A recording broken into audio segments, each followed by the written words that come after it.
Boa tarde, meus amigos. Vou ter que me ouvir mais um pouquinho agora também, né? Nós vamos aqui falar um pouquinho do direito internacional. Eu digo um pouquinho do direito internacional porque tudo que se fala em relação ao direito internacional é sempre muito pouco. Eu não sei de cada um de vocês, conheço muitos daqui, mas eu não sei de cada um de vocês efetivamente que estudaram na faculdade. Mas efetivamente a matéria de direito internacional não é uma matéria que se estude muito nas faculdades de direito. E nós, juízes, sempre ficamos com muitas dúvidas em relação a como agir a uma regra internacional. Embora possamos agir de maneira a aplicar o direito interno em várias questões, quando surge uma questão que ultrapassa as fronteiras do Estado, isto complica um pouco. Então nós temos, na verdade, dois caminhos para o estudo do direito internacional.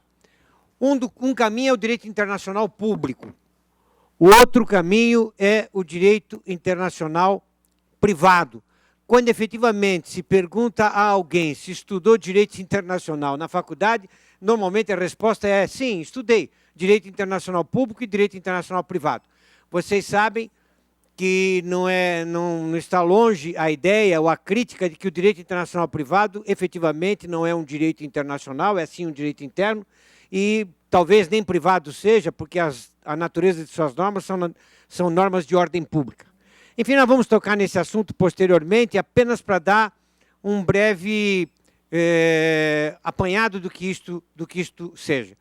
Acho que nós podemos tocar nessa matéria em alguns aspectos fundamentais. Um aspecto teórico é necessário, infelizmente, imagina, um aspecto teórico, para mim não mudou nada. Não mudou nada, também não. Não? Também não.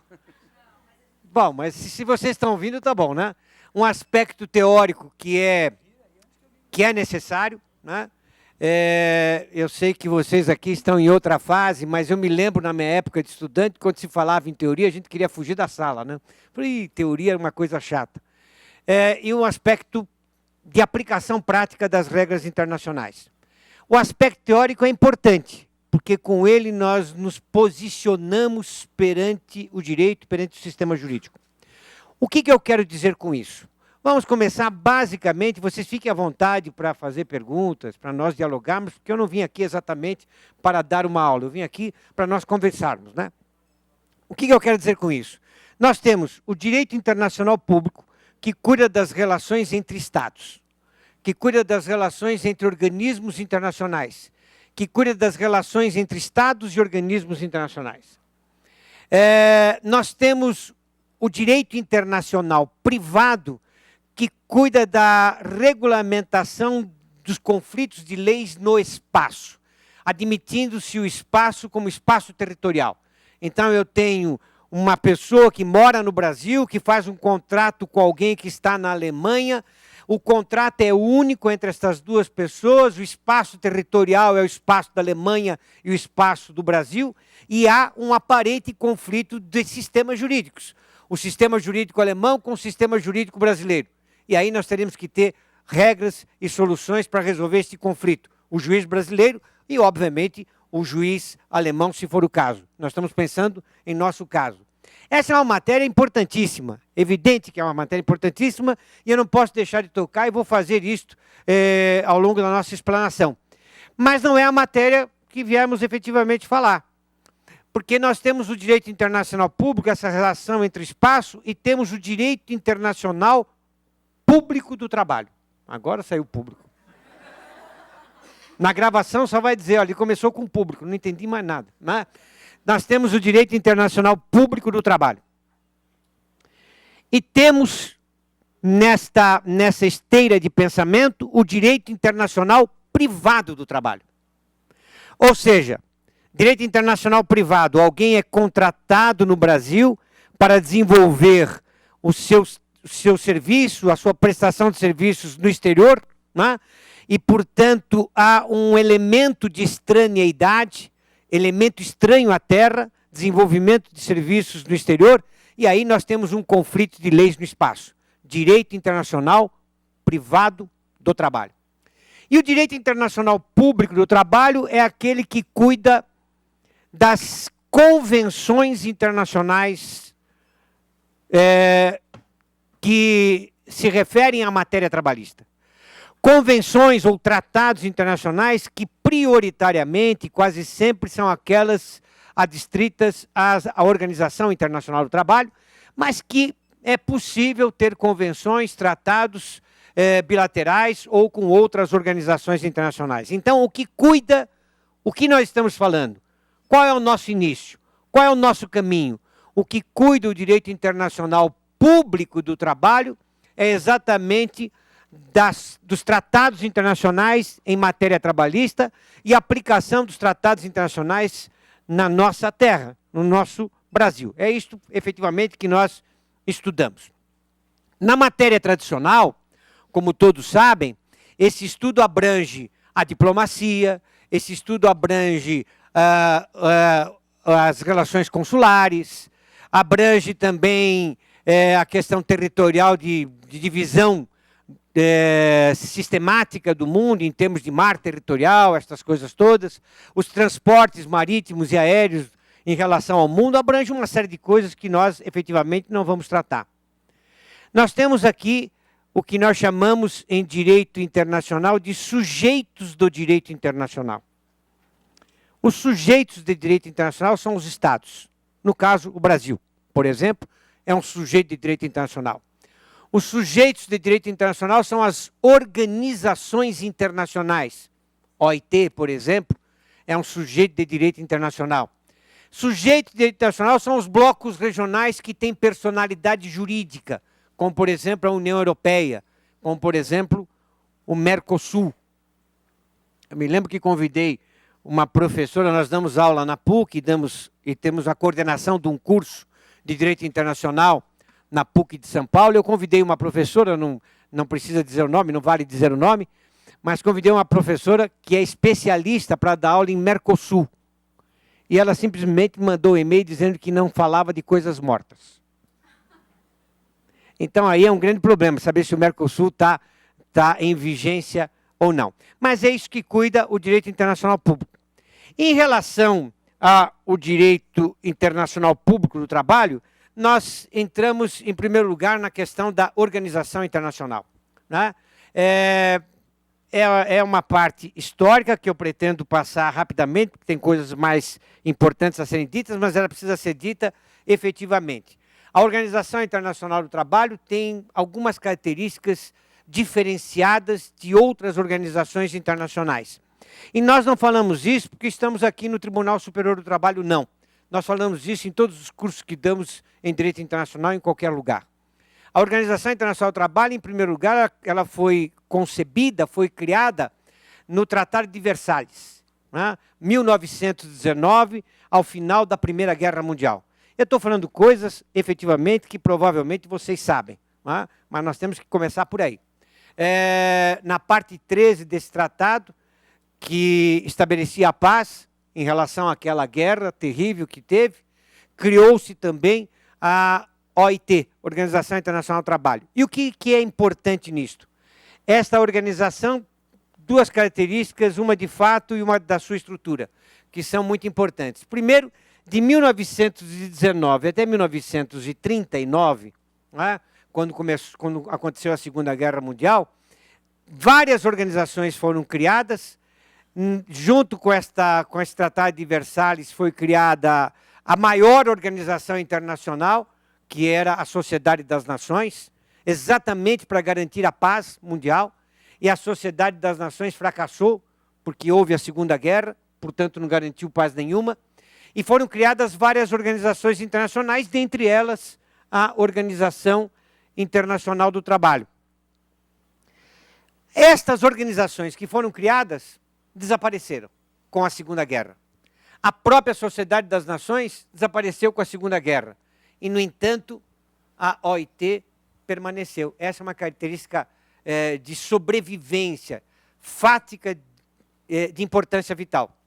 A única organização internacional, praticamente a única organização internacional criada no Tratado de Versalhes, permaneceu mesmo com a Segunda Guerra Mundial.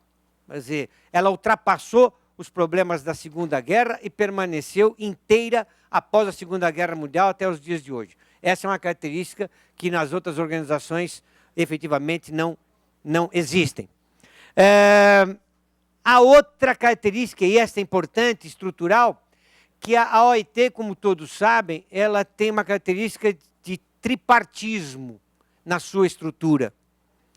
É a única organização internacional em que os Estados não é composta meramente pelos Estados, que são os sujeitos clássicos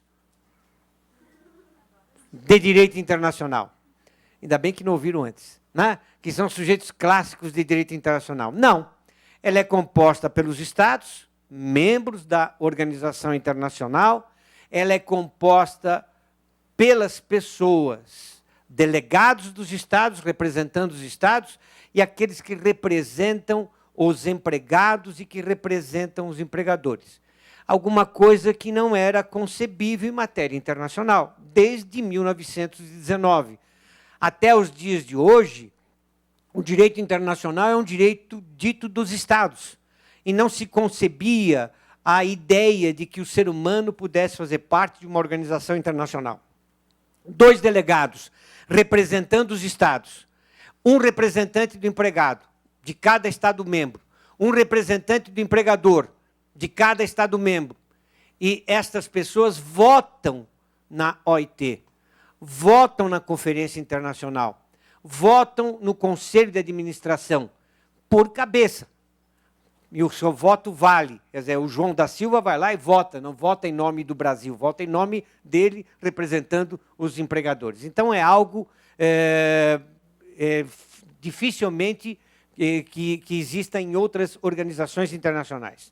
Então, esta é a parte específica. Essa organização foi criada porque nós tínhamos um grande problema, e até hoje o problema existe. Como os Estados faziam a guerra, e fizeram a Primeira Guerra, e depois vieram fazer a Segunda Guerra Mundial, e quem ia combater na guerra eram praticamente aqueles que eram empregados ou prestadores de serviços, eram os operários em vida normal, na paz. Quando na paz eles eram os operários, os empregados, os prestadores de serviços, eram os primeiros que estavam no combate à guerra. Entendeu-se por bem que se eles eram sacrificados perante um conflito mundial, né, e podiam efetivamente morrer, sofrer as consequências da guerra, então eles deveriam ser beneficiados por uma organização internacional em relação aos seus direitos sociais, em relação à saúde, em relação a uma série de coisas. Então, a organização é voltada exatamente para o ser humano, não exatamente para o Estado tem que cumprir regras da organização, e ela é voltada para o ser humano, para que o ser humano, trabalhador, não exatamente empregado, empregado sim, mas trabalhador de forma geral, o ser humano possa se beneficiar das regras internacionais. E é importante isso que eu disse também, né? É o ser humano não exatamente empregado, porque a organização internacional abrange o trabalhador de forma geral. Abrange o trabalhador e, do outro lado da moeda, também abrange a empresa. Trabalho e empresa, capital e trabalho, o que está dentro dos parâmetros da organização internacional. Essa organização foi criada em 1946, 1944, ela já tinha sido criada em 1919, 1944, ela teve uma declaração específica que fez com que ela readquirisse vida, Declaração de Filadélfia, estabelecendo todos os parâmetros da organização internacional. E, em 1998, também houve uma nova versão desta organização internacional para funcionar no mundo moderno. Órgãos da organização. Uma conferência internacional, um conselho de administração e a repartição internacional de trabalho. Nestes órgãos colegiados, Conferência Internacional e Conselho de Administração, funciona a característica do tripartismo. Ou seja, nestes órgãos funcionam não só os Estados, como os representantes de empregados e representantes de empregadores. A Declaração de Filadélfia, que é considerada praticamente, não a fundação, porque a sociedade, a organização foi fundada antes, mas é considerada um novo renascimento da OIT, ela teve alguns princípios que eu aqui vou simplesmente passar para vocês, que estão em voga ainda hoje. O princípio diretivo, dizendo que trabalho não é mercadoria. Parecem coisas banais falar isso hoje em dia, mas engraçado como essas coisas banais são tão importantes, né? Ainda há muita gente que acha, que pensa que trabalho é efetivamente mercadoria, e não é discurso político, né? Professores antigos de direito comercial, de direito empresarial, consideravam, e ainda há escritos nesse sentido, o empregado como um fator da empresa, como um bem da empresa, como os móveis que a empresa tem, como as máquinas que a empresa também tem. O empregado faz parte disso, porque ele representa um custo, né? Então, ele é considerado, né, nessa relação de balanço, de crédito e de débito, sempre considerado assim. E a Organização Internacional veio para dizer que não, né? Uma coisa que para nós parece banal, parece certa, parece impossível de alguém pensar diferente, mas vocês podem ter certeza, vocês vão encontrar vários pensamentos diferentes por aí, na atividade judiciária. Ela veio dizer que o empregado não é mercadoria, empregado não é objeto, né? O empregado faz parte da empresa, não como mercadoria e não como objeto. O princípio do direito de associação, por não ser mercadoria e não ser objeto, ele tem direito de associar-se a sindicatos, a associações várias. O princípio da adoção da jornada de 8 horas de início por dia e 48 semanais. Antigamente não havia efetivamente nenhum horário estabelecido antes da criação da OIT. Os empregados pura e simplesmente trabalhavam de sol a sol, praticamente, né, para poder viver a sua vida. Eram fatores da empresa, ou da onde trabalhavam, e não exatamente seres humanos, considerados como tais. O princípio do salário condizente, nós vamos chegar a questões práticas em relação a essas coisas todas. O descanso semanal mínimo de 24 horas, todos nós sabemos. O princípio da suspensão do trabalho para crianças, crianças não devem trabalhar. Quantas obras, Charles Dickens já pôs isto, né? E filmes em relação a crianças que na velha Londres trabalhavam de sol a sol, independentemente de idade, 8, 9 anos de idade, e por incrível que pareça, o Brasil ainda tem estas coisas. Em alguns lugares do Brasil, encontram-se crianças trabalhando a míngua de um prato de comida ou de coisa parecida, quer dizer, que as coisas não evoluem tanto quanto a gente pensa. Este papo que nós estamos tendo hoje, eu não me sinto dando aula, eu sinto conversando com vocês, porque são todos colegas, obviamente, e talvez tenha aqui, dentre vocês, alguns que estudaram muito mais esse assunto do que eu estou estudando especificamente, mas parece que as coisas evoluem tecnologicamente, mas não evoluem socialmente. Ainda continuam, ainda acontecem crimes bárbaros, né? Absurdos, ainda há crianças trabalhando, ainda há mães que dão filhas de 13, 12, 11 anos de idade para serviços até sexuais, né? Em troca de dinheiro, ou em troca de comida. Enfim, no pleno século XXI, as coisas ainda não melhoraram. E nós estamos dentro de um poder judiciário, e eu, às vezes, confesso a vocês, né, que me sinto um pouco frustrado. E essa frustração é boa, porque é a frustração de quem toma consciência de alguma realidade. Eu espero não que vocês se sintam frustrados para que não permitam a evolução da função que vocês passam a exercer. Mas espero que vocês se sintam frustrados para poder pensar diferente. E eu me sinto frustrado porque, às vezes, penso, talvez esteja errado, que as coisas não chegam ao judiciário como deveriam chegar. Nós, na verdade, funcionamos para uma camada da população. há uma grande parte da população que efetivamente não chega ao judiciário. Isto é ruim, né? Apesar de nós estarmos evoluindo com várias aulas, inclusive fazendo o possível para que juízes do trabalho possam se inteirar mais da realidade, estas coisas que parecem tão simples e tão óbvias não são tão simples e tão óbvias assim. Nós precisamos estar cada vez mais conscientes disto. O outro princípio é do salário igual para ambos os sexos. Estou falando de princípios já de 1944, né? E que estavam praticamente lá na Carta de 1919 também. E as leis que devem ser asseguradas num tratamento econômico equitativo a todos os trabalhadores. Cada país, isso estava em 1944, deve organizar um serviço de instrução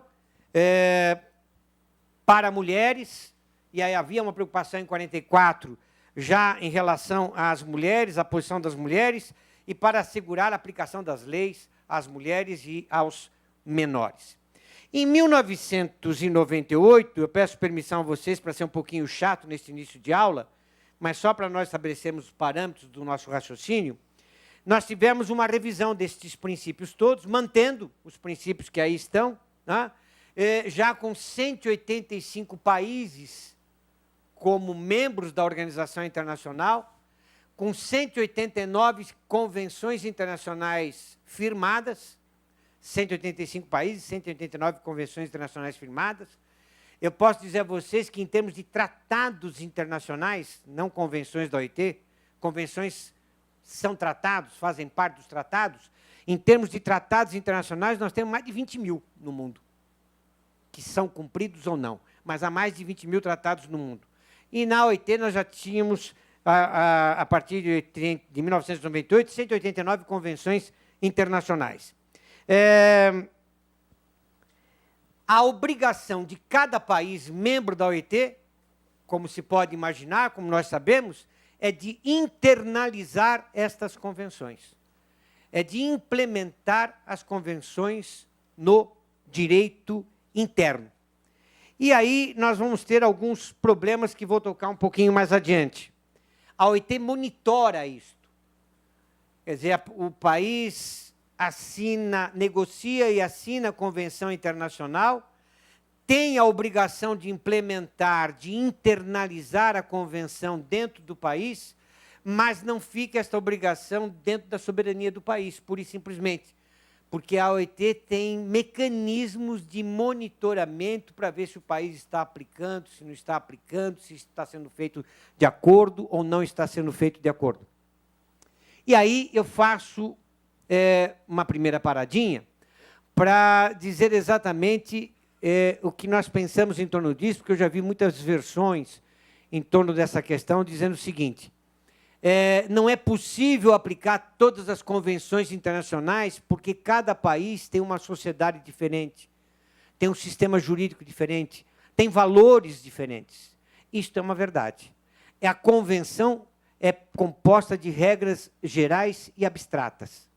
A convenção internacional é um tratado multilateral, regras gerais e abstratas. E todos os países que negociam e assinam a convenção internacional se obrigam a internalizar esta convenção.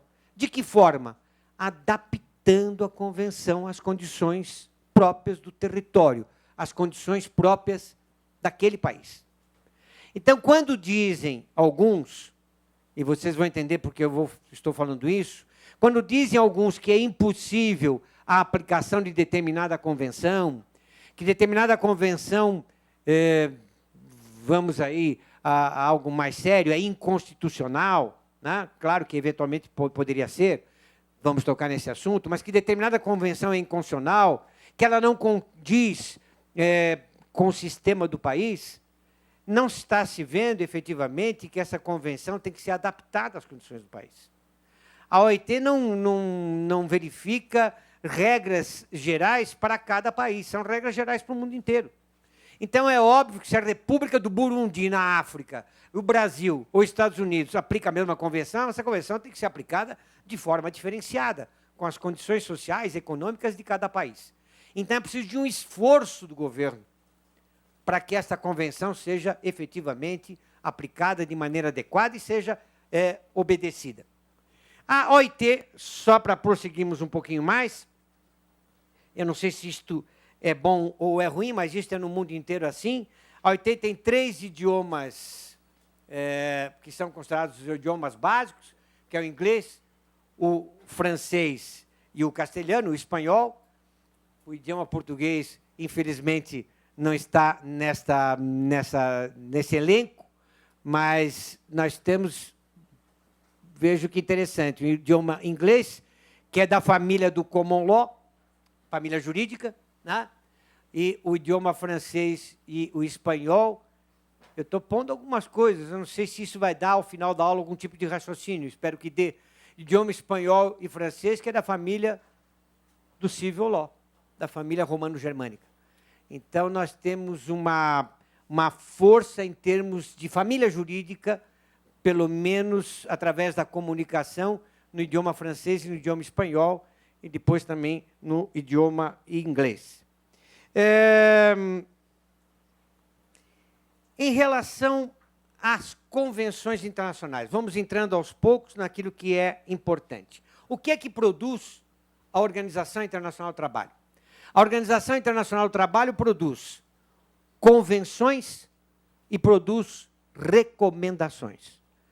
Convenções e recomendações formam o que nós chamamos Código Internacional do Trabalho. Então, quando se pergunta a alguém qual é o Código Internacional do Trabalho, claro, né, nós todos sabemos, o Código Internacional do Trabalho não é que nem um Código Civil ou o Código Comercial, não. É um código que é a reunião das convenções internacionais e das recomendações internacionais aprovadas dentro da Organização Internacional do Trabalho. O que é que são essas convenções? Convenções são tratados. Ponto. Recomendações. Recomendações não são tratados. Convenções são tratados internacionais. Multilaterais. Abertos à adesão. Ou seja, uma convenção internacional tem sempre vários países. Tratado multilateral, ele ocorre quando são mais de 2 países, 3 ou mais países, 3, 10, 100, 150. Aí nós temos um tratado multilateral, em qualquer matéria. E nas convenções da OIT também. As convenções são aprovadas por 2/3 na Assembleia, na Conferência da OIT. Aquela convenção que não chegou, ou aquele corpo de normas que não chegou a esse tipo de aprovação, a este quórum de aprovação, normalmente isso acontece, passa a ser uma recomendação internacional da OIT. Mas tanto a convenção quanto a recomendação é monitorada pela OIT, ou seja, a OIT cobra do país a aplicação da convenção e, de certa forma, cobra do país atitudes para a aplicação de uma recomendação internacional. Juridicamente, nós estamos aqui entre juízes, a convenção internacional obriga. A recomendação não obriga. Né? A convenção é um tratado e o tratado efetivamente obriga. A convenção não obriga. Mas como acontece isso no Brasil? E aqui eu entro numa polêmica, que eu quero saber, inclusive, a opinião de vocês. No Brasil, qualquer tratado internacional, ele tem, nós temos que verificar o regime dos tratados internacionais pela Constituição Federal. Então, o que nós temos? Nós temos praticamente 6 fases num tratado internacional, pegando de início o artigo 49, inciso 1 da Constituição Federal. Nessas 6 fases diz o seguinte: o Brasil negocia um tratado internacional pelo seu representante, em quase todas as questões por um diplomata de carreira, por exemplo, ou por uma outra pessoa que é enviada pelo presidente da República. Vai lá no foro em que há negociação de um tratado, negocia esse tratado internacional. Esse tratado internacional negociado é assinado pelo representante brasileiro, lá embaixo, assinou a negociação do tratado, que tem 50, 60, 90 cláusulas, assino lá eu embaixo, Carlos Roberto Zec, por exemplo, fui lá como representante brasileiro, negociei os termos do tratado e assinei embaixo. Pergunta que se fez e que se faz em vários concursos públicos, inclusive no concurso do Itamaraty, né, para diplomacia, que é um dos concursos mais difíceis que tem. A assinatura do representante brasileiro no tratado internacional obriga o Brasil? O que vocês acham? Não, não obriga. A assinatura do representante brasileiro no tratado internacional apenas e tão somente certifica que aquele representante negociou aqueles termos do tratado. Aí o representante brasileiro volta para o Brasil com o tratado, bota na sua pastinha, toma um avião, volta para o Brasil, desce em Brasília, aqui, vai ao presidente da República e fala assim, olha, senhor presidente, eu negociei os tratados nos termos em que foi determinado por Vossa Excelência, ou conforme foi determinado no Ministério das Relações Exteriores, ou pelos ministros aqui presentes. Está aqui os termos do tratado que eu negociei e assinei. O presidente da República envia o tratado para o Congresso, passa pela Câmara, várias comissões, passa pelo Senado, várias comissões, Comissão de Justiça, Comissão de Financiamento, Comissão de Constitucionalidade, todas as comissões possíveis e imagináveis. E vamos supor, é aprovado no Congresso, eu estou fazendo, obviamente, alguma coisa ideal, que às vezes fica engavetado no Congresso e não se fala mais nada, é aprovado no Congresso Nacional por um instrumento que é o decreto legislativo. Então, o tratado é ratificado internamente no Congresso Internacional por decreto legislativo. Ratificado pelo Congresso Nacional, volta às mãos do presidente da República, que, diante desta aprovação, envia uma carta de ratificação, aí dita ratificação externa, para o país que está sendo negociado o tratado, ou para a OIT, no caso que estamos falando, porque as convenções entram exatamente também neste caso, envia isto para a Organização Internacional do Trabalho, ou para o país, se o tratado é bilateral, e envia normalmente também para o secretariado da ONU, porque o tratado fica arquivado na ONU como se fosse um grande cartório internacional. E o Brasil passa a se obrigar internacionalmente a partir da carta de ratificação enviada pelo presidente da República. E faz com que baixe um decreto de promulgação e determina a publicidade no Diário Oficial. E o Brasil aí se obriga internamente também ao tratado. Então, são 6 fases. Né? 3 fases internacionais e 3 fases internas. Negociação, assinatura, carta de ratificação, internacionalmente. Decreto legislativo, aprovação, decreto de promulgação e publicidade. Portanto, quase todo o tratado internacional, se não todos os tratados internacionais, tem 2 números que nós não podemos nos apartar. Um número de decreto legislativo e um número de decreto de promulgação. Se nós perguntarmos para alguém, até nas audiências que tivermos, por um advogado que está defendendo um direito de um determinado cliente, direito desse que advém do tratado, e quisermos saber se esse tratado está em vigência no Brasil, uma pergunta a ser feita, ou a ser provada, ou a ser buscada, a ser procurada, é saber qual é o número, qual é o decreto legislativo do tratado, qual é o decreto de promulgação daquele tratado, e da Convenção Internacional, obviamente, também. Muito bem. Antes de 2004, com a emenda 45 de 2004, nós tínhamos um problema que ainda não está totalmente resolvido. Qual é o problema? Existem tratados e tratados. Existem tratados em matéria comercial. Existem tratados em matéria de direitos humanos. Existem tratados em matéria de direito tributário, de direito civil e assim por diante. Esses tratados são aprovados. Qual o quórum de aprovação desses tratados? Artigo 47 da Constituição Federal, que é o quórum daqueles que estão presentes, um quórum absoluto daqueles que estão presentes no Congresso. Esse tratado é aprovado de que forma? Ele sai do Congresso de que maneira? Qual a natureza de um tratado internacional? Os colegas têm ideia? Estudaram tanto para o concurso, né? Ficou até com medo de perguntar, né? Mas isso é uma bobagem, eu já sei tanto. Qual é a natureza de um tratado? Sabe? Vamos trocar ideias aqui, não fiquem tranquilos. Nós estamos trocando ideias entre amigos, entre colegas. Hã? Não, esse tratado aprovado, um tratado em matéria de direito comercial. Hã? Lei ordinária federal. Então, o decreto legislativo, que é o instrumento que aprova o tratado, no fundo diz que aquele tratado é uma lei ordinária federal. É isto. Considera-se lei ordinária federal. Ao considerar o tratado lei ordinária federal, qual a conclusão que nós chegamos? Se o tratado é uma lei ordinária federal, ele está no mesmo patamar das leis ordinárias, como todas elas. Está abaixo da Constituição Federal. Um tratado abaixo da Constituição Federal pode ser declarado, tendo em vista a ação competente, inconstitucional. Esse é um problema. Um tratado abaixo da Constituição Federal e no mesmo patamar de uma outra lei, pode, eventualmente, o Congresso Nacional elaborar uma lei no mesmo teor do tratado. Estou dizendo que pode acontecer. Pode ser que não aconteça, mas isto pode acontecer e já aconteceu. Elaborar uma lei no mesmo teor do tratado, e esta lei, como modifica aquele tratado que era uma lei ordinária federal, passa a valer na frente do tratado.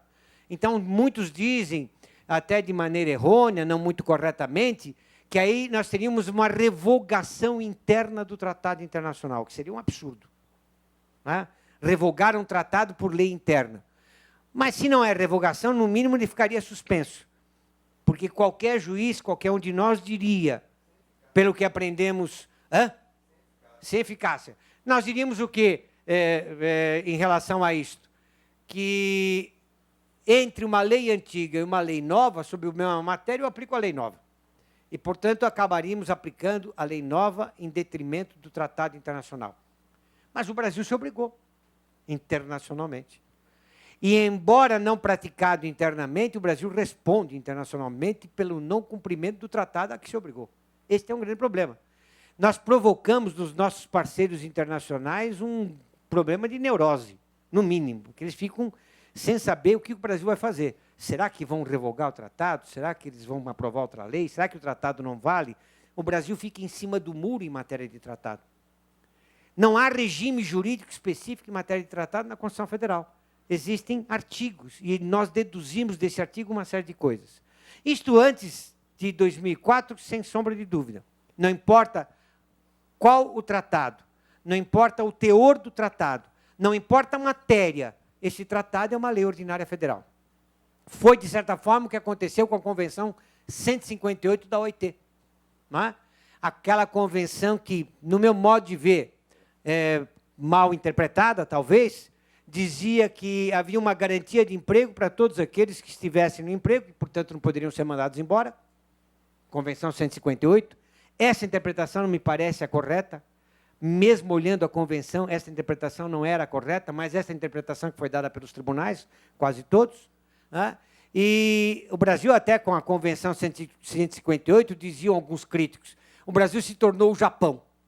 O Brasil se tornou a Suíça, porque quem tem emprego não perde e não sai do emprego, e quem está fora do emprego não obtém, porque não tem lugar. Né? O sujeito só sai do emprego quando morre, só sai do emprego quando se aposenta, porque ele está garantido pela Convenção 158. Os empresários da época, obviamente, ficaram de cabelo em pé. Né? Como é que garante-se o emprego a alguém através de um tratado internacional? Se ele não tem as garantias, as estabilidades que o direito interno brasileiro prevê. Não é membro da CIPA, não é gestante, não é nada, não, ele tem a garantia do tratado internacional.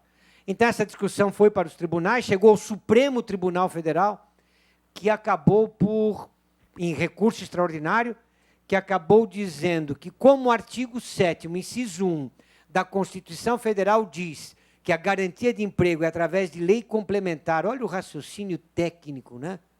Não sei, não é um raciocínio fundamental, é técnico, é matemático, é aritmético, para sair da situação.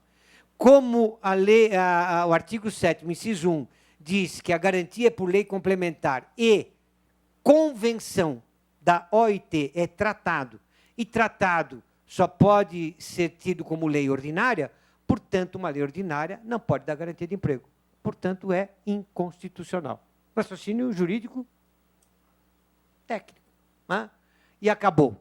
Aí nós denunciamos, em 1995, 96, por aí, denunciamos o tratado, dizendo o Brasil não vai cumprir o tratado internacional, a Convenção 158 da OIT, porque nós declaramos a inconstitucionalidade desse tratado. Bom, vocês vão dizer o seguinte, você é contra o Supremo declarar a inconstitucionalidade? Meu Deus do céu, não podemos falar isso aqui, vão sair todos presos, nós todos, eu e vocês juntos, né? Se vocês aceitarem e não falarem nada. Contra, obviamente que eu não sou. O Supremo existe para isso, até para ter este controle de constitucionalidade. Mas que é uma coisa estranha, não é o Supremo que eu estou dizendo, pensem bem, raciocinem bem, que é uma coisa estranha, um tratado, uma convenção da OIT, passar por todas as comissões do Congresso, ser aprovado no Congresso Internacional, ser negociado, assinado, passar por comissões do Congresso, ter o decreto de promulgação, publicidade no Diário Oficial, e depois vem alguém dizer que ele é inconstitucional. É complicada essa situação. Nem sempre os nossos amigos internacionais entendem muito bem o que está acontecendo, embora, obviamente, respeitem esse sistema, que é o nosso sistema e o sistema de muitos países.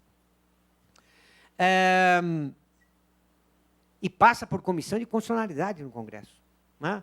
Então, a comissão de constitucionalidade diz, o tratado é constitucional. Os juízes dizem, não é. Dos órgãos internos brasileiros, dos poderes brasileiros, poder executivo, poder legislativo e o poder judiciário, o único poder que não participa da feitura do tratado é o poder judiciário. Ele vem a posteriori, ser acionado. Né? Então, quem participa, quem se compromete internacionalmente com o tratado internacional é o legislativo e o executivo, nem o legislativo. O legislativo participa internamente, mas a palavra do Brasil é a palavra do executivo. A União é que representa o Brasil. E a União é que assina e diz que o Brasil vai cumprir, pura e simplesmente. Para terminar este problema, não este problema, mas alguns outros, como, por exemplo, os acordos internacionais que o Brasil pedia empréstimo. Vocês não se lembram disso, né? É da minha época. Eu sou formado em 1915. Estou conservado. Acordos que o Brasil fazia com o Fundo Monetário Internacional. É da sua época também? É melhor não falar. Acordos que o Brasil fazia com o Fundo Monetário Internacional. Eu não sei quantos. Vamos dizer, o Brasil fez mais de 30 acordos com o Fundo Monetário Internacional, pegando dinheiro, em tese, para a construção de pontes, construção de ruas, construção de coisas que beneficiassem o Brasil. Esse é empréstimo. Esse empréstimo redunda em pagamento, em prestações mensais. E nós dividimos essa prestação para pagar ao Fundo Monetário Internacional. Essa prestação, obviamente, tinha juros e correção monetária, claro, para o pagamento lá do Fundo Monetário. No ano seguinte que tínhamos pedido empréstimo, pedimos um outro, no outro ano pedimos um outro, e assim por diante, acumulávamos empréstimos e prestações. E o Brasil pagava uma dívida eterna. Quem da minha época sabe, lembra, que aí nós falávamos que o Brasil estava com uma inflação absurda. A inflação absurda, o que era? Esta dívida que a gente tinha e que só tinha um jeito de tirar dinheiro. Era aumentando o preço das coisas. Você aumenta o preço do leite, o preço do queijo, o preço do pão, o preço da verdura e outros produtos para ver se entra dinheiro no caixa e se nós podemos pagar o Fundo Monetário Internacional. Tá? Mas isto era feito sem passar pelo Congresso. Acordo para empréstimo, não passa pelo Congresso. 1988, artigo 49, inciso 1, dizendo que todo e qualquer acordo que importa em compromisso gravoso ao patrimônio nacional deve passar pelo Congresso. E, portanto, em tese, dizendo, vamos acabar com a brincadeira.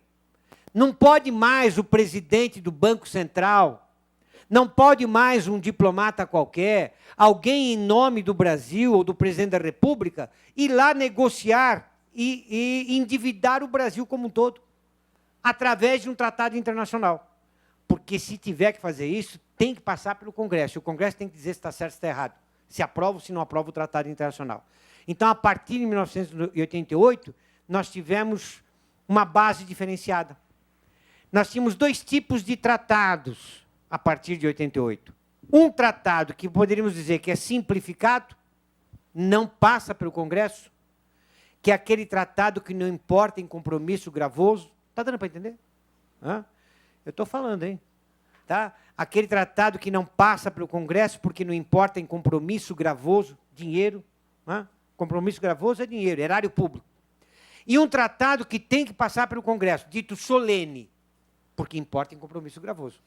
Vai passar pelo Congresso. A prática nossa é, quase todos os tratados passam pelo Congresso atualmente. Mas com a emenda 45 de 2004, fizemos mais uma modificação. Os tratados de direitos humanos, artigo 5º, parágrafo 3º, acrescentou-se o parágrafo 3º ao artigo 5º, os tratados de direitos humanos necessariamente têm que passar pelo Congresso. E tem que ser aprovado com um quórum diferenciado. 3/5 dos votos nas 2 casas do Congresso em 2 turnos. E aí ele vira uma emenda constitucional. Aí luz no final do túnel. Então nós temos tratados. Se eu estiver indo muito rápido, vocês falam, hein? Nós temos tratados que são leis ordinárias. Nós temos tratados que são emendas constitucionais. Então nós teríamos 2 tipos de tratado. Um tratado solene, 3 tipos de tratado. Um tratado solene que passa pelo Congresso. É solene porque passa pelo Congresso. Um tratado simplificado que não precisa passar pelo Congresso. E um tratado que é até mais solene. Dentro dos tratados solenes, aqueles que são de direitos humanos, que não tem o quórum do 47, mas tem o quórum do artigo 5º, parágrafo 3º. E viram emendas constitucionais. E, portanto, temos tratados que são leis ordinárias e tratados que são emendas constitucionais. Tratados de direitos humanos, artigo 5º, parágrafo 3º. Eu sempre fui um crítico desse artigo 5º, parágrafo 3º, não sei o que vocês pensam. Porque esse artigo 5º, parágrafo 3º, o artigo 5º não, caput, mas o parágrafo 3º é muito complicado. Ele diz que, deixa eu ver se eu me lembro, os acordos ou tratados que são de direitos humanos devem, não diz deve, podem passar, que forem aprovados por 3/5 dos votos, seriam constituídos em emendas constitucionais, transformariam-se em emendas constitucionais. Essa expressão que forem aprovados é uma expressão equívoca. Se eu quero dizer que aquele tratado de direitos humanos é importante, eles devem ser aprovados por 3/5 dos votos, e não se forem aprovados por 3/5 dos votos. E aí, o que fez? Isso aqui é muito rico em nós todos que dedicamos ao direito, né? Aqueles comentadores começaram a ter escritos em torno do seguinte: ora, então existem tratados de direitos humanos que não são aprovados por 3/5 dos votos. Em dois turnos, em 2 casas do Congresso. Porque só aqueles que forem aprovados, é uma condicional, se forem aprovados assim, é que serão emendas constitucionais. Conclusão, até os dias de hoje, salvo engano, não sei se vocês que estão com o estudo mais na cabeça por causa do concurso, mas salvo engano, até os dias de hoje, só tem um tratado de direitos humanos que foi aprovado nesta forma, e é uma emenda constitucional que é tratado sobre deficientes físicos. Os demais tratados são tratados de direitos humanos que alguns consideram, são lei ordinária, não foram aprovados pelo quórum, que devem ser aprovados, e aí começa uma tese em torno disso, até chegar de novo no Supremo Tribunal Federal e ficar a tese vencedora como sendo tratados de direitos humanos como normas supralegais. Ou seja, nós temos tratados de direitos humanos que são aprovados por 3/5 dos votos em 2 turnos nas 2 casas do Congresso. São emendas constitucionais. Nós temos um exemplo. Mas nós temos tratados de direitos humanos antes de 2004, que o Brasil já participou, já negociou, já assinou, já aprovou, só que aprovou pelo quórum antigo. Esses tratados de direitos humanos, por exemplo, Flávia Pelvezan, que acho que vai vir falar para vocês, não sei, e outros, dizem o seguinte: esses tratados são tratados que já entraram para o bloco de constitucionalidade. Eles não são formalmente uma emenda constitucional. Eles não são formalmente uma regra constitucional. Mas eles são materialmente um direito constitucional. Estão dentro da Constituição. E, portanto, não pode mais ser retirado do direito de cada um o que advém de um tratado de direitos humanos, ainda que não seja aprovado por 3/5 dos votos. E aí ficamos com um grande problema dessa nossa classificação. Nós temos tratados solenes, que são emendas constitucionais. Nós temos tratados solenes, que são leis ordinárias. Nós temos tratados solenes, que são materialmente constitucionais, mas não são emendas constitucionais, porque são de direitos humanos. E são supralegais. Aí nós vamos na Constituição dizendo, onde está essa expressão supralegalidade? Vocês encontram na Constituição essa expressão? Não.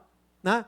Temos lá lei complementar, lei ordinária, mas supralegalidade não há. É uma saída, né, para dizer se é tratado de direitos humanos, ainda que não aprovado nos termos de uma emenda constitucional, esse tratado é supralegal, está acima da lei ordinária, embora esteja sempre abaixo da Constituição Federal.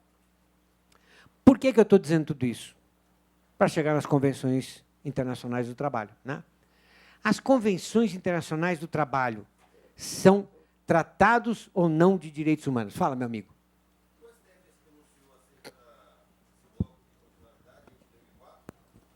Sim, essa tese nasceu exatamente de julgamento lá do STF, não exatamente com essa expressão, mas nesse sentido, porque há tratados internacionais que não podem retirar o direito das pessoas em virtude de serem tratados de direitos humanos, mas não foram aprovados nos termos da Constituição. Então, quando chega isso ao Supremo Tribunal, a tendência atual, a tendência hoje do Supremo Tribunal Federal, amanhã pode ser que haja uma tendência diferente, mas hoje é prestigiar os tratados de direitos humanos, dando essa condição de supralegalidade. Ou seja, eles revogam a lei ordinária, ainda que não sejam emendas. Não podem ser revogados por lei ordinária posterior. Isto é um grande caminho, que antigamente não tinha. Mas ainda podem ser considerados inconstitucionais, efetivamente, porque nós primamos pela supremacia da Constituição. Há, na verdade, algumas teorias em torno disso, e alguns países adotam teorias diferentes. Há países que dizem, não é precisa ser de direitos humanos.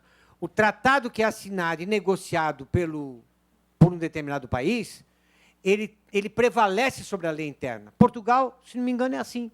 Artigo 8º da Constituição Portuguesa. Né?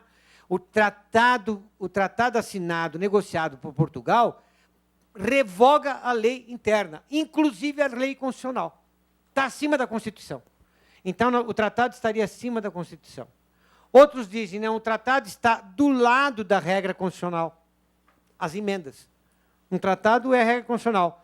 Outros dizem, não, o tratado é lei ordinária, está abaixo da lei constitucional. E aí a quarta tese, que parece aquela que está sendo adotada. O tratado é norma de direitos humanos, é norma supralegal. É mais fácil, é muito mais fácil nós raciocinarmos de maneira aritmética, né? Um tratado, por exemplo, dizer que o tratado está acima da lei, da Constituição, fica fácil. Vocês teriam coragem de defender essa tese, que o tratado está acima da lei constitucional? É muito complicado, né? O juiz precisa ter coragem de defender teses, precisa tomar muito cuidado, porque às vezes ele aparece no jornal, né? Aquele juiz é maluco, olha a tese que ele defendeu.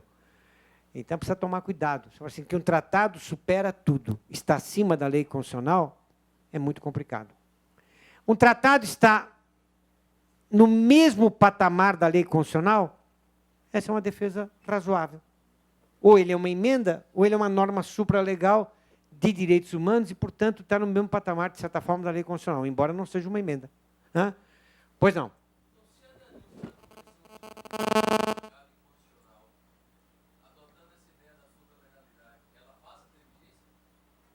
Ela estaria acima da lei ordinária? Na denúncia, na época da denúncia, obviamente não, porque não tinha essa tese. Certo, mas é porque... Agora o que acontece, e até entendo a sua pergunta e eu gostei muito do raciocínio, mas o que acontece? Foi mandado novamente a mesma convenção, até o presidente Lula, se não me engano, mandou, a mesma convenção para o Congresso, acho que em 2008 ou por aí, e essa convenção está engavetada, está parada lá no Congresso, mas é a mesma convenção, não se modificou um artigo da convenção.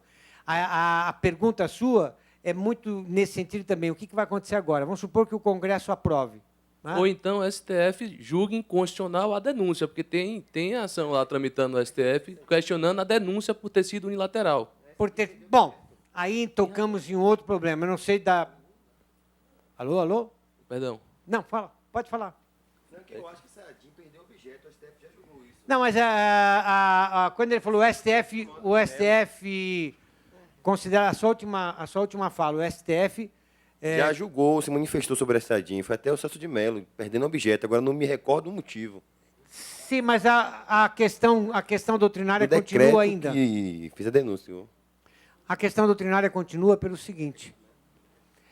Esse tratado internacional, a Convenção 158, nós estamos falando da Convenção, né? Essa Convenção 158, ela poderia readquirir força. Essa é uma ideia, né? Porque ela não mudou absolutamente nada. Nós podemos interpretar a Convenção de maneira diferente agora, dizendo que ela é uma norma supralegal? Eu acho até que poderia. Em termos de doutrina, eu não tenho dúvida que isso seria possível fazer, né? Porque a Convenção 158 é um tratado de direitos humanos. A Convenção, na verdade, repete a ideia que tem, se não me engano, no artigo 165 da CLT, se não me engano, nesse artigo, né? Que diz que você só pode mandar embora o empregado, membro da CIPA, por questões técnicas, financeiras, econômicas, aquelas coisas todas. E a Convenção diz isto. Ela, na verdade, ela não permite a denúncia vazia. A Convenção 158 não permitia a denúncia vazia. Mas eu não sei por que cargas d'água, claro, os interesses jurídicos e argumentações boas, interpretou-se que ela garantia o emprego. E essa interpretação de que ela garantia o emprego foi o grande problema, né? Que fez com que a Convenção não fosse aprovada no Brasil. Mas ela está ainda em tramitação. Eu acho que, eventualmente, após essa tramitação, pode chegar novamente ao Supremo Tribunal Federal, e aí nós vamos ver o que vai dar. Pode ser a mesma interpretação antiga? Eu acho que o tribunal mudou, né? Mas tudo é possível, né? Não vamos dizer que ela não existe mais. Agora, também tem um outro problema. Aí, a outra tese que ele disse, eu não sei se vocês perceberam, não sei se a sua intenção foi nesse sentido, não passou a convenção pelos mesmos órgãos que deveria passar quando foi aprovada. Não é isso? É isso? Então, quais são os mesmos órgãos? Passa pelo Congresso Nacional, para ser aprovado o Tratado Internacional. E, na hora de ser denunciado, não passa pelo Congresso. Quem denuncia é o presidente da República. Tese. Não há, e fico à vontade para ouvir de vocês, uma contrariedade nesse sentido. Mas eu não vi, analisei, não vi na Constituição Federal nenhum artigo, nenhum dispositivo que diga que deva passar pelo Congresso Nacional. É interpretação. Aquela interpretação jurídica que diz o caminho que é feito para aprovação, o caminho de volta tem que ser feito também para não ser, para ser denunciado. Acho até lógico, claro, você não ficar brava, né, comigo. Acho até lógico. Se o Congresso aprovou, depois de estudar, o Congresso também pode dar o aval para dizer, olha, realmente a situação mudou, vamos denunciar. Aprova a denúncia. Mas isso não foi feito no Brasil, nunca foi feito no Brasil. A interpretação sempre foi que o presidente da República tem toda a possibilidade de denunciar um tratado internacional. E também tem a ideia de que, passando pelo Congresso, essas coisas demorariam muito, às vezes, de uma denúncia do tratado, como demoram para aprovar, às vezes, um tratado internacional. As coisas demoram para serem resolvidas para as comissões do Congresso Nacional. Então, o tratado poderia não ser denunciado nunca. Fora isto, tem um grande problema em relação à Convenção 158. E qual é o grande problema? Há um período de vacância da Convenção quando ela é denunciada. Né? E esse período não se extinguiu, na verdade é essa. Tem um período de 10 anos, se não me engano, de vacância, para que ela possa não valer perante a organização internacional. Mas ela foi denunciada muito antes desse período e as coisas ficaram do jeito que estão. Então, a Convenção 158 é emblemática. E é emblemática porque dá exatamente um divisor de águas em relação ao que nós pensamos das convenções praticadas no Brasil. Muito bem. Outra coisa que eu gostaria muito de pôr aqui para vocês, até para a minha ideia aqui, e vim com esta missão, que eu não sei se é impossível ou não, né? A minha ideia aqui é fazer com que haja um raciocínio em torno da matéria internacional.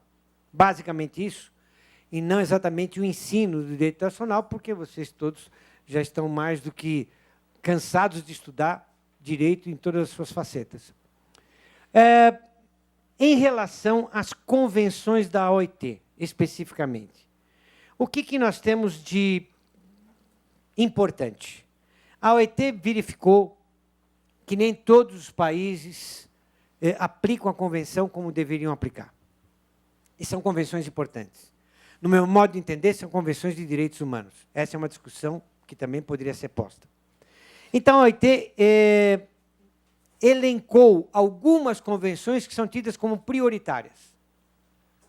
Convenções que todos os países deveriam aplicar, né? Claro, ela não interfere na soberania do país, porque o país é soberano para negociar e aplicar a convenção, mas, assim que negocia, assina e ratifica a convenção, ela deve ser aplicada de qualquer forma, e mesmo que o país não faça isso, ele tem que caminhar para fazer isso, porque são convenções que são o fundamento da própria Organização Internacional. A convenção, fala da Convenção 29, da Convenção 182, a 29 é trabalho forçado, claro, não pode existir trabalho forçado no país. Então, esta convenção é prioritária. A OIT diz que essa convenção tem que ser aprovada, tem que ser cumprida. A Convenção 182, piores formas de trabalho infantil. Já foram aprovadas essas duas convenções, se não me engano, por 177 países. Então, trabalho insalubre, perigoso, tido como pornográfico, filmes ou no teatro, sei lá o quê. Trabalho doméstico para a criança, não é possível, né? Essa é a Convenção 182. Convenção 138, idade mínima para o trabalho, 15 anos, segundo a OIT, é uma convenção prioritária. Convenção 105, novamente, sobre o trabalho forçado e melhorando o entendimento da convenção. Claro, o trabalho escravo, obviamente, que não é possível, mas, como disse no começo da nossa aula, esse, obviamente, não é tão óbvio na prática social, é muito complicado, existem escravos por aí, né?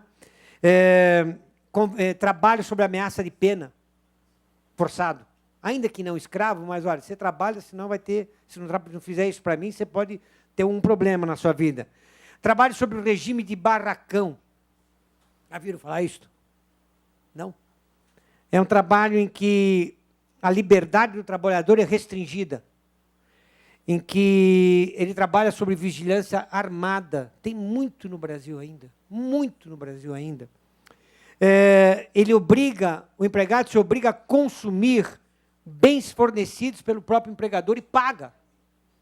E, ao final do mês, às vezes, ele está devendo para o empregador, ele não tem onde comprar em outro lugar, tem que comprar lá, onde ele trabalha, né? O empregado fica efetivamente devendo. Esse trabalho, obviamente, a OIT se debruça sobre isso e sabe que isso existe, e diz que isso é errado, essa é a convenção. O Brasil assinou a convenção, negociou, assinou, ratificou a convenção. O trabalho em prisões, a prisão, a falta de liberdade não combina com o trabalho para a OIT. Então, esse trabalho também, vamos dizer, em tese, em princípio, é proibido. Vamos dizer, mas como é que faz, então? Aí é que entra a nossa imaginação, no bom sentido. O nosso raciocínio jurídico, no bom sentido. Aquela coragenzinha de fazer algo diferente. Interpretar as normas que são postas pela Convenção Internacional, as normas internas, de modo que isto se acomode, se adeque ao sistema nosso e que beneficie as pessoas e não complique as pessoas. E é uma interpretação possível. Uma flexibilização, essa palavra tão odiada, flexibilização para o direito do trabalho, aqui não podia ser tão odiada, porque depende que flexibilização nós falamos. Uma flexibilização disso dizendo o seguinte: se o preso aceitar a oferta de emprego, vontade dele, ato de vontade, é possível, em condições equiparáveis ao trabalhador não preso, claro, dentro dos parâmetros, porque preso ele está, né? É possível. Admissível desconto no salário desse preso para reparar a família da vítima que ele prejudicou, eventualmente, que foi vítima dele, né? E desconto para a manutenção da sua própria família. Também isso é possível, né? Então, é uma questão de interpretar. Entre um preso ficar olhando para o teto e para a parede, trabalhando, ganhando alguma coisa, e isto que ele ganha, tendo algum tipo de benefício, é possível dar esse tipo de benefício. Então, embora não se possa entender um trabalho sem liberdade, embora não se possa entender um trabalho com alguém que esteja preso, é possível, dentro de determinadas condições, num determinado julgamento, num raciocínio jurídico, dizer, nestes termos é possível admitir. E está dentro do sistema, está dentro das possibilidades do grande sistema jurídico que nós temos. A outra convenção é a convenção número 100, discriminação salarial, princípio de igualdade na remuneração. Agora, nesta convenção 100, fala sobre essa impossibilidade de discriminação, mas fala de trabalho de igual valor. Outra ideia de raciocínio que nós podemos ter. Não é a mesma coisa, peguem, se possível, a Convenção número 100, e peguem o artigo 461 da CLT, sobre equiparação. A equiparação que fala na Convenção Internacional não é a mesma equiparação do 461. A equiparação da Convenção Internacional é uma equiparação mais abrangente. É um conceito muito mais aberto, né? Equiparação de valores. Por exemplo, vejam vocês, se alguém der uma sentença assim, vão dizer, pô, mas que absurdo, você está contrariando o que diz a lei. Um gerente administrativo e um gerente de manutenção de uma mesma empresa que trabalham em locais diferentes. De repente, né, com um raciocínio jurídico, nos termos da convenção número 100, é possível dizer que há uma possibilidade de equiparar os gerentes, embora funções diferentes, locais diferentes, mas com o mesmo valor, com base na convenção. Então, aí, e o salvo engano, nós precisamos fazer uma coletânea disto, as decisões dos tribunais superiores, dos TRTs, caminham para isto, as decisões da próprio Tribunal Superior do Trabalho, caminha para considerar as convenções de uma maneira ampla na proteção dos direitos humanos. Claro que é mais tranquilo, é mais fácil nós aplicarmos pura e simplesmente, aritmeticamente, a CLT. Ou, diante de um caso concreto, plenamente avaliável, né, plenamente visto com seriedade, com calma, analisado, aplicarmos uma interpretação mais ampla, com base num tratado internacional, com base na Convenção da OIT. A Convenção 87 também, obviamente, é uma outra convenção de importância fundamental. A Convenção 87 sobre a liberdade sindical,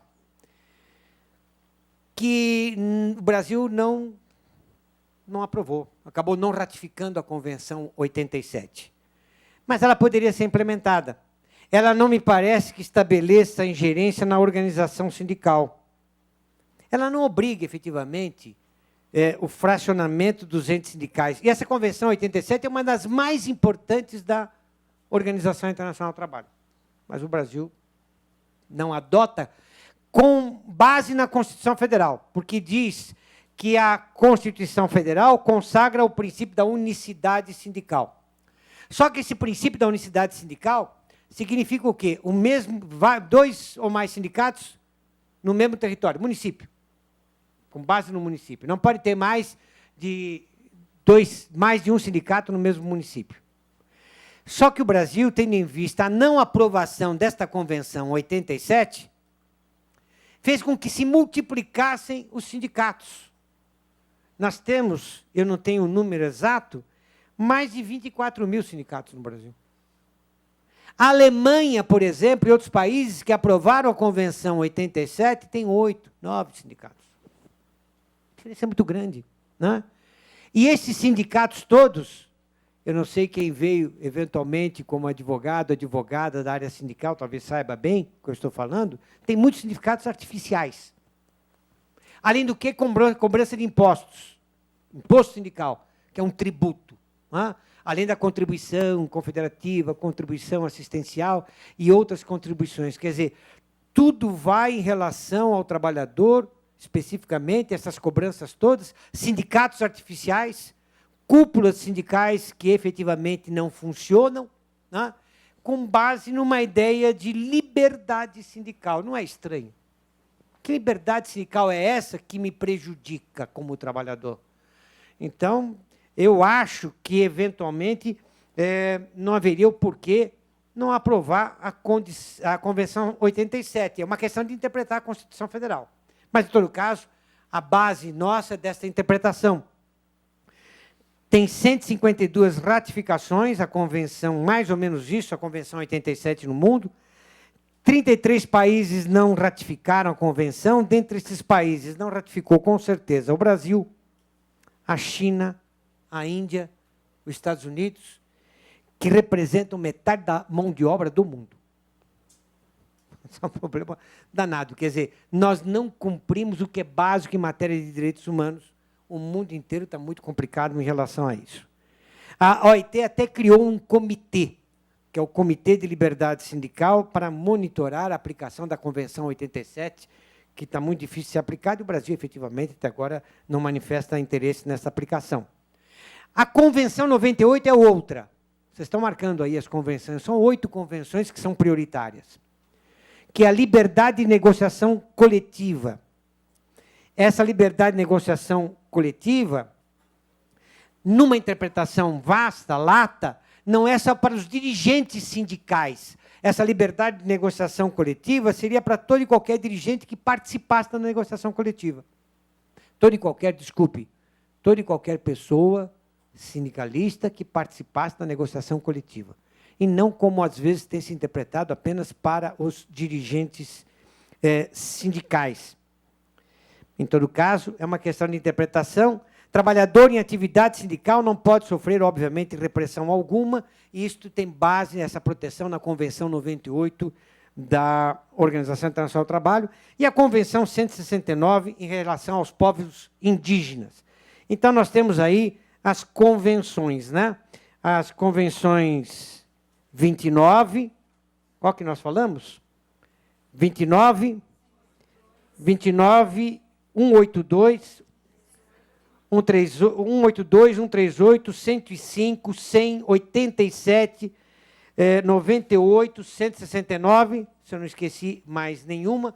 Estas são as convenções tidas pela Organização Internacional do Trabalho como prioritárias, e destas convenções prioritárias, o Brasil só não ratificou a Convenção de número 87, que é importantíssima, mas ratificou as demais convenções.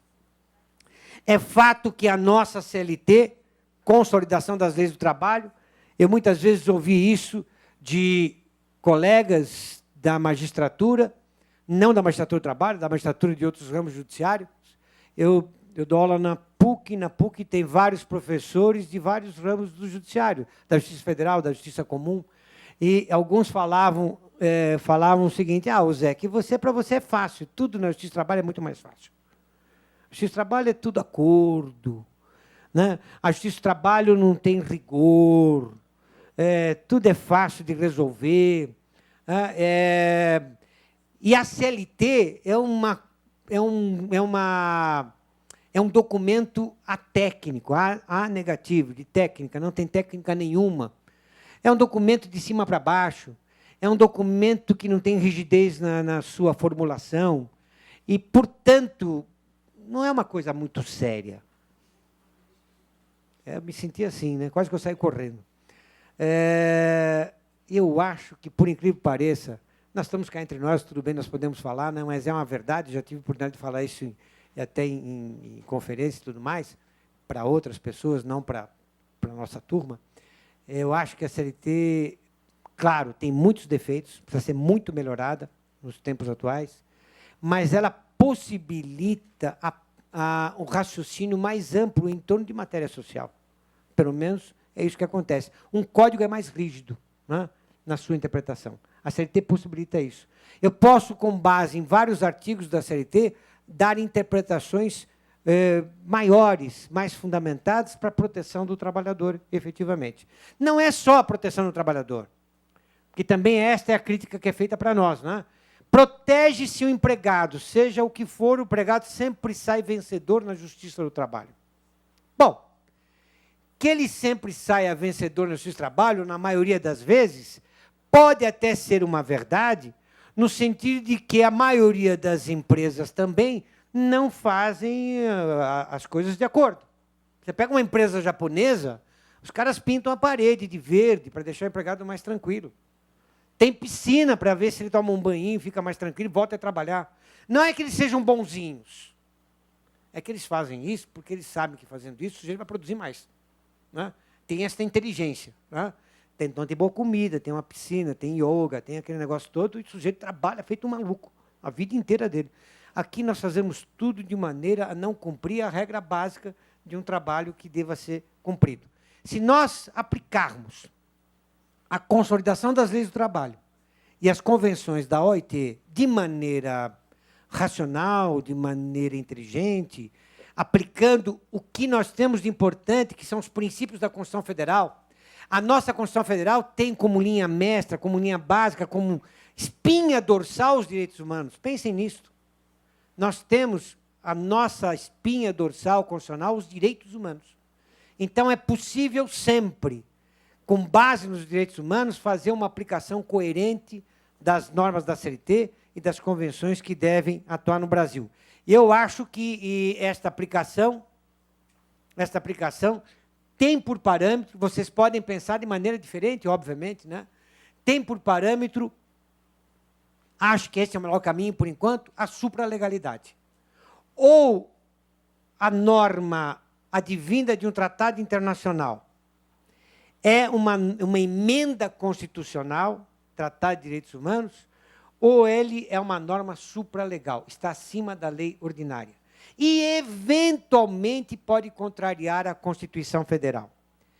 Eventualmente, por quê? Porque a Constituição Federal prioriza os direitos humanos. Então, não há possibilidade de nós raciocinarmos em torno de direitos humanos contrariando a Constituição, porque nós vamos estar ao encontro da própria Constituição Federal.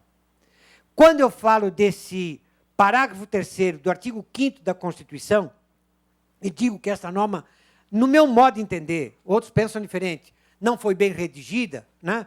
Os tratados que forem aprovados por 3/5 dos votos, que forem, podiam ser, os tratados devem ser aprovados por 3/5 dos votos, podia ser assim. Quando eu falo disso, é porque me parece que, sem o parágrafo 3º, a Constituição já dava plena base para nós aplicarmos qualquer tratado internacional, ainda que não fosse emenda.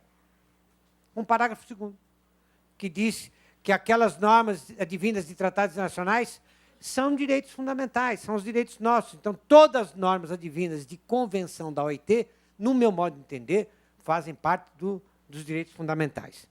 Uma coisa, para ir terminando a nossa exposição, nós falamos em recomendação. Fizemos alguma diferença entre tratados e recomendação. Tratados obrigam, tratados são atos jurídicos obrigatórios, as recomendações são apenas fontes de direito material. Não criam obrigações, não são tratados, mas a OIT fiscaliza também o cumprimento das recomendações internacionais, e até mesmo de tratados não ratificados, né? Há uma fiscalização, porque tudo na OIT gira em torno dos direitos fundamentais ou dos direitos humanos, que está muito de acordo com a nossa sistemática. Os 4 princípios da OIT, que estão espalhados em todas as convenções internacionais, são aqueles que todos nós conhecemos. A erradicação do trabalho infantil. E aí há de se perguntar por que em todos os cursos, em todas as palestras, em todos os eventos, tem alguém falando sobre trabalho infantil. Por quê? Porque tem muito trabalho infantil no Brasil ainda, né? Erradicação do trabalho infantil. O Brasil é um país com uma certa neurose, né? É psicanalítica o negócio. Porque nós assinamos todos os importantes tratados. A nossa Constituição é a Constituição Cidadã, apelido que ela adquiriu. A nossa CLT é ótima em proteger o empregado, e ainda assim nós desprotegemos quase todo mundo porque não atuamos de acordo, né? Essa é uma desgraça. Nós temos trabalho infantil. E a OIT, obviamente, diz que não pode ter, tem várias convenções assinadas em torno disso. O outro princípio é a eliminação do trabalho escravo. O Ministério Público tem atuado aí, encontrando escravos em todas as partes do Brasil, inclusive em São Paulo, no interior de São Paulo. Eliminação do trabalho escravo. Combate à discriminação, toda e qualquer discriminação. E a questão da liberdade sindical, que ainda nós não atuamos bem. Bom, só para término, que o Lins já está olhando feio, não só o Lins, mas como todos eu estou percebendo. Só para término da nossa palestra, eu gostaria de falar muito mais, e ainda bem que eu estou falando, porque se eu estivesse sentado, eu estaria com vontade de dormir, né? Mas, para término da nossa palestra, para fazer um pouquinho, vocês precisam, eu não posso deixar de falar isto. A nossa palestra não é essa temática, mas faz parte do tema geral do direito internacional. Direito internacional privado do trabalho. Contratos internacionais, né, do trabalho. Aquele contrato que tem um elemento estranho e que alguém que é contratado no Brasil possa trabalhar no exterior, por exemplo, que é o que mais acontece. O que tem a ver isto com as convenções internacionais? Há uma implicação. Nós, juízes do trabalho, nos vemos, às vezes, à frente de situações, de fatos, de relações conflituosas, em que nós temos que aplicar uma convenção internacional num contrato de trabalho que ultrapassa as fronteiras. E, portanto, nós vamos aplicar a lei de introdução, que é a chamada Lei de Introdução ao Direito Brasileiro, que são as regras de direito internacional privado, e que autorizam o juiz brasileiro a aplicar a lei estrangeira. Ponto. Juiz brasileiro pode aplicar a lei estrangeira? Pode. Quando? Quando autorizado pela lei brasileira. Aonde está essa autorização? Basicamente, na lei de introdução. Que diz, por exemplo, capacidade da pessoa é a lei do local do domicílio. E, portanto, se uma pessoa que assina um contrato aqui no Brasil tem uma idade X, essa idade tem que ser considerada com o seu domicílio, e não com a lei brasileira. Aí nós vamos aplicar a lei do domicílio da pessoa. Esse é um ponto. Imóvel, artigo 8º da lei de introdução, a lei do local do imóvel. Então, vamos aplicar com relação à lei do local do imóvel, e por aí vai. Em relação ao contrato de trabalho. Em relação ao contrato de trabalho, apenas para não deixar isto morrer, para que vocês pensem, efetivamente, vocês estão cansados de pensar, mas vão pensar durante muito mais, até se aposentarem, e vão ficar como eu, carecas. As mulheres também, não vai ter outro jeito, né? Por que não? Você está me achando muito feio assim? Procure um médico, não, um psicanalista, ou se não, um médico plástico, alguma coisa assim. Mas eu, quando entrei para a Justiça do Trabalho, eu tinha bigode, tinha barba, tinha tudo. Depois tudo foi caindo. Nem tudo. Mas tudo foi caindo, e aí eu fiquei dessa forma. Então, vocês vão ter que estudar a vida inteira, porque não tem outro jeito. Eu, cada vez que estudo, e estou sendo muito sincero, não é humildade, é sinceridade da própria fraqueza, né? Cada vez que estudo, cada vez que eu dou uma palestra, cada vez que eu dou uma aula, cada vez que eu me debruço para escrever sobre um assunto do direito, eu percebo que sei cada vez menos. Porque me aparecem tantas dúvidas que vocês nem imaginam. Então, para encerrar o nosso assunto, aquela questão da competência da justiça, né, da aplicação, do regime jurídico de aplicação aos contratos de trabalho que ultrapassam fronteiras. Estava lá o enunciado, a súmula 207 que foi cancelada, foi revogada. E como é que nós ficamos nisto? Normalmente, a lei do local da execução é a lei que deve ser vista, mas precisa ver em cada caso concreto, efetivamente. E lembro a vocês que nós estamos falando de tratados internacionais, falamos das convenções da OIT, e lembro a vocês para a Convenção do México de 1994. Só para vocês pesquisarem. A Convenção do México de 1994 é uma convenção que não fala exatamente de direito de trabalho, mas também não proíbe a questão de direito de trabalho, fala em outras matérias. E diz lá que deve-se dar espaço para a autonomia da vontade. Autonomia da vontade, na escolha da lei aplicável ao contrato. Autonomia da vontade, Lins, eu estou terminando, não fica bravo. Autonomia da vontade na escolha da lei aplicável ao contrato pode ser quase que um crime lesa pátria falado na Justiça do Trabalho.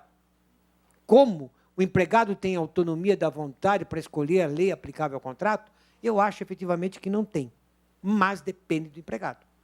Eu tenho a coragem, ou, sei lá, não sei se é coragem, de dizer o quê? Que se este empregado é um empregado diferenciado, se este empregado não é exatamente um hipossuficiente, se este empregado é um autoexecutivo, se este empregado escolhe as suas regras de contrato, se ele viaja para o exterior, tem avião pago, volta, os filhos vão estudar no exterior, a mulher tem uma série de benefícios, enfim. Se ele é um empregado diferenciado, ele, obviamente, tem que ser contratado à sua vontade. Né? A sua vontade na escolha de uma série de fatores em relação ao próprio contrato de trabalho. Não é possível, no meu modo de entender, você comparar um jardineiro ou um porteiro com um autoexecutivo e aplicar a nossa CLT às mesmas situações da mesma forma. Por que eu estou falando isso para terminar a nossa conversa? Porque nós temos um grande filão na Justiça do Trabalho e no direito do trabalho, e isso vocês podem ficar contentes, que é isso que me deixa contente até os dias de hoje, apesar desta aparência, que você deu risada. Né? O que me deixa contente até os dias de hoje é que o direito do trabalho, a CLT, as convenções da OIT, estas regras do direito do trabalho, elas são de uma amplitude e de uma beleza ímpar. Eu não estou amarrado ao Código Civil, eu não estou amarrado ao Código Tributário, eu não estou amarrado ao Código Comercial, eu estou amarrado a uma teoria que defende os direitos humanos de forma ampla.